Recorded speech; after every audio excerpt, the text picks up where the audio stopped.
Hello বন্ধুরা, আসসালামু আলাইকুম। আজকে তোমাদেরকে আমি আমার পুরাতন কিছু কাজের ডিজাইন এবং বর্তমানে কাজের ডিজাইনের পার্থক্যগুলো দেখাবো।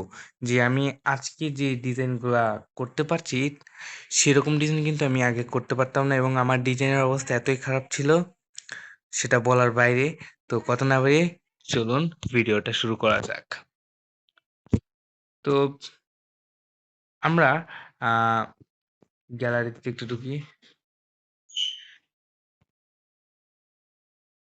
গ্যালারিতে ঢোকার পর আমরা এখানে যে অনেকগুলো আমরা এখানে ছবি ডাউনলোড করে রেখেছি, মানে আমার এগুলো মূলত আমার অনেক আগের কাজ। সো আমি যখন ফার্স্ট থাম্বনেল ডিজাইন করি, তার একটা ডিজাইনের মধ্যে এরকম একটা এরিয়া 51 এলিয়েন সেন্টার। আমি প্রথম প্রথম যখন ইউটিউব চ্যানেল খুলেছিলাম, সো সেখানে আমরা এরিয়া 51 নিয়ে একটা ভিডিও বানিয়েছিলাম, তো তার জন্য একটা থাম্বনেল বানানো হয়েছিল। দেন আমরা এরপরে সেকেন্ড আর একটা থাম্বনেল বানাই, সেটা হলো নাজকা রেখা। সো এটা আপনারা কিন্তু দেখতে পাচ্ছেন, এখানে আমি কোনো কাজ নেই, জাস্ট একটা টেক্সট বসেছি। আর টেক্সট বসানোর পর এটা কি যেন বলে, 3D ইফেক্ট, মানে 3D যে টেক্সট ইফেক্টটা ছিল আমরা সেটাই জাস্ট ইউজ করতাম। দেন পড়ালেখা মনোযোগী হওয়ার সহজ কিছু কৌশল। তারপর আস্তে আস্তে আমি একটু আপডেট হতে লাগলাম। দেন আমি ওরকম লেভেলেই কোনো কাজগুলো হ্যাকিং এর অন্তর্ভুক্ত। তো আস্তে আস্তে আমরা এরকম ডিজাইনে আসলাম। তো এই যে এখানে আপনারা যে অ্যাকাউন্ট থাম্বনেলটা দেখছেন, এটা মনে করেন যে আগেরগুলো থেকে এই দুটো একটু আপডেট হয়ে আসছে, বাট এই ডিজাইনটা মনে করেন যে এগুলো ডিজাইন করার পরে অনেক আইডিয়া হওয়ার পর কিন্তু আমি এরকম টাইপের ডিজাইন করেছি, তাও নিজের চেষ্টায়। মানে এই ডিজাইনটা টোটালি কোনো টিউটোরিয়াল না দেখে আমি করেছিলাম যখন আমি এই থাম্বনেলটা বানিয়েছিলাম। তো এই হেডফোনের একটা রিভিউ আমরা আমাদের চ্যানেলে দিয়েছিলাম। দেন টাইম মেশিনে আমরা একটা ভিডিও বানাইছিলাম, মানে তখন আমি ইনফরমেটিভ ভিডিও বানাতাম সে সময়। তো এইটা মনে হয় এখান এখন পর্যন্ত আপনারা যতগুলো থাম্বনেল দেখেছেন তার মধ্যে মনে হয় এটা একটু সুন্দর হয়েছে, বিকজ এখানে আমি একটু মোটামুটি আপডেট দেওয়ার চেষ্টা করেছি। দেন আমার মনে হয় আমার লাইফের ফার্স্ট কোনো ইউটিউবে টিউটোরিয়াল দেখে যদি আমি কোনো থাম্বনেল বানিয়ে থাকি, তো তাহলে সেই থাম্বনেলটা হচ্ছে কিন্তু এইটা।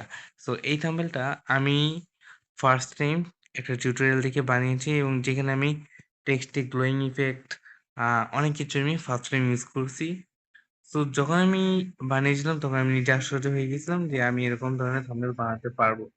সো এটা যখন আমি ফেসবুকে শেয়ার করি, তখন অনেকেই কিন্তু আমাকে ভালো ভালো রিয়েকশন দিয়েছিল। দেন এটা হলো আমার ROG 5 এর একটা ফুল রিভিউ দিয়েছিলাম। তো এই মানে এই পর্যন্ত মনে করেন যে এই ভিডিওটার পরে আমি এই টিউটোরিয়াল দেখার পরে আমি অনেক কিছু শিখেছি। এটাও মনে করেন যে এইরকম ডিজাইন আমি টিউটোরিয়াল থেকে মোটামুটি শিখেছি। আর দেন মোবাইল দিয়ে ভিডিও এডিটিং, এটা আমি মনে করেন যে যখন আমি মোটামুটি ভালো লেভেলের এখন ডিজাইনিং পারি, তখন থেকে আমি এরকম ধরনের থাম্বনেল বানাই। সো এরকম ধরনের থাম্বনেল কিন্তু আমি আরো ২-৩ টা বানিয়েছি। তখন আমি যখন এই কাজগুলা ফেসবুকে শেয়ার করতাম, তো এক ভাই আমাকে ধরিয়ে দিয়েছিল যে এই ডিজাইনগুলা সুন্দর, বাট আরেকটু আপডেট করতে পারলে ভালো হতো। তো তখন থেকে আমি আরো এফোর্ট দেওয়া শুরু করি। আরো এফোর্ট দেওয়ার পরে তখন আমি এরকম থাম্বনেল বানানো শিখে গিয়েছি। তো আমি এখানে মোটামুটি এখানেও ভালো লেভেলের আমি থাম্বনেল বানানো শিখে গিয়েছিলাম। দেন এরকম থাম্বনেল বানানোর পরে এট লাস্ট এখন আপনারা আমার যে থাম্বনেলগুলো দেখতে পান সেগুলো মোটামুটি এরকম থাম্বনেলই হয়। সো এই যে এরকম থাম্বনেল, আবার মানে মোটামুটি আমরা এরকম। তো আমি এখন আমার বর্তমান কাজে যে এই ডিজাইনগুলো সেগুলো আমি আপনাদের দেখাই। তার মধ্যে এইগুলো হলো একটা বাংলাদেশের শিক্ষা ব্যবস্থা, তারপর টপ 5 হাই ডিমান্ড স্কিল, মানে এরকম। এখানে আপনারা যে ডিজাইনগুলো দেখতে পাচ্ছেন সেগুলো কিন্তু সবগুলাই এর পরবর্তীতে আমি শিখে ইউটিউবে, শুধুমাত্র ইউটিউবের ভিডিও দেখে দেখে শিখে নিজে প্র্যাকটিসের মাধ্যমে এই থাম্বনেলগুলো ডিজাইন করা শিখেছি। তো তারপরে আমি যে এরকম ডিজাইন করতাম, করার পর আস্তে আস্তে আস্তে আস্তে আমি এরকম ডিজাইন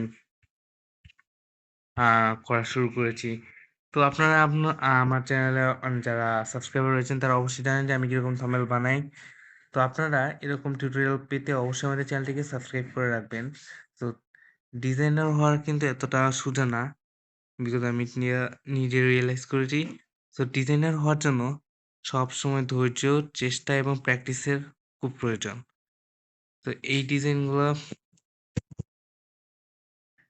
ডিজাইনগুলা আয়ত্তে আসার জন্য আপনাদেরকে হিউজ পরিমাণে এফোর্ট দিতে হবে এবং যথেষ্ট পরিমাণে যদি আপনারা প্র্যাকটিস করেন এবং একটু থাম্বনেলগুলো অ্যানালাইসিস করেন, আমার থাম্বনেলই হোক বা অন্য ইউটিউবারদের থাম্বনেলই হোক, তাদের ইউটিউবের থাম্বনেলগুলো অ্যানালাইসিস করতে শিখতে হবে যে তারা কী কী এলিমেন্টস ব্যবহার করে থাম্বনেল বানানোর চেষ্টা করেছে, তারা কী উপায়ে করার চেষ্টা করেছে, তারা ফটোটাকে কীভাবে স্মুথ করছে। তো এরকম যেরকম খুঁটিনাটি বিষয় আছে সেই খুঁটিনাটি বিষয়গুলো আপনাদের বুঝতে হবে এবং তাহলেই আপনারা খুব সুন্দর করে থাম্বনেল ডিজাইন গুলা পারবেন। তো আশা করি আপনারা বুঝতে পেরেছেন যে ডিজাইনার হওয়া বা ওয়ান টুর ব্যাপার না। এটা আসলে কয়েকদিনের ব্যাপার না। এটা আসলে দীর্ঘ সাধনা, অনেক পরিশ্রমের পর আমরা এরকম টাইপের ডিজাইনগুলো করতে পারি।